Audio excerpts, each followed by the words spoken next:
Her vaxtınız xeyir olsun dostlar. Yer çərşənbəniz də mübarək olsun. Sosial şəbəkələrə baxdım və düşündüm ki, bəzi şeylərdə cavab vermək lazımdır. Dünənlər deməli Zaur Kemalın verilişində Sərxan Kərəmoğlu qonaq olub. Və Zaur orada Rüfət Axundov ola ki, ayda 30 günün 25'i toydadır. Azərbaycanda 365 günü heç 15 günündə toyda olmayan Sərxana sual verir ki, Azərbaycanda ən çox tələbatlı müğənni kimdir? Bəli, mən də bilirəm ki, Aygün Kazımova bugün çox tələbatlıdır, mənə də toylar gəlir. Amma Sərxan, sən Azərbaycanda 365 gündə Çinarənin və ya başqa adamlar dostluqla səni xınayaqlara salmasa, neçə toya gedirsən? Rusiyada yaşayırsan deyə, sağ olsunlar, səni çağırırlar, çox gözəl orada ansamblın var, çox gözəl, nə bilim, rəqqasların var. Amma sən bu sahədə hara burnumu soxursan, dostumuz?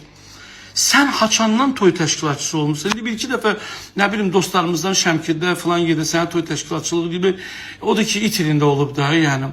Sən nə burada yalandan şirinlik edirsən ki, saytlar səndən yazsınlar, özün də bilsin kimlər yazacaqlar. Axı sən göstərici deyirsən, yəni sən toy sayəsində Azərbaycanda yoxsan. Yəni, Aygün xanım olan məclislərdə qətiyyən yoxsan. Çünki bir dəfə düşə bilərsən xınada, Aygün xanımla bir yerdə, ya da Röya xanımla bir yerdə. Axı, sən bu sahənin adamı, yəni bu toy industriyasında yoxsansa, niyə çıxıb ki, məsəl özünü göstərirsən? Sən deyə bilmirdin ki, Zaur, mən Azərbaycanda valla toylarda olmuram. Çünki mənə toylara çağırmırlar Azərbaycanda. Rusiyada oluram, orada da fankəsləri görürəm. Niyə lazımsız yeri burnunuzu soxursunuz da mən sizə belə şillə kimi cavab verirəm?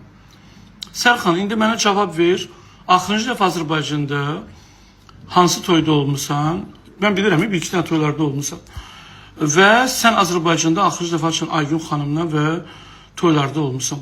Bu haqda mənə cavab ver. Çünki orada Rüfət Axundov oturan yerdə sənə bu söz məncə düşməzdi. Yəni, yaman şirinlik edirsən, biləsən ki, onların heç birində sənin dəstəyə ehtiyacı yoxdur. Bugün sənin dəstəyə ehtiyacı onlardan sonra adlarını çəkdiyin müğənnilərə ola bilər öz aləmində.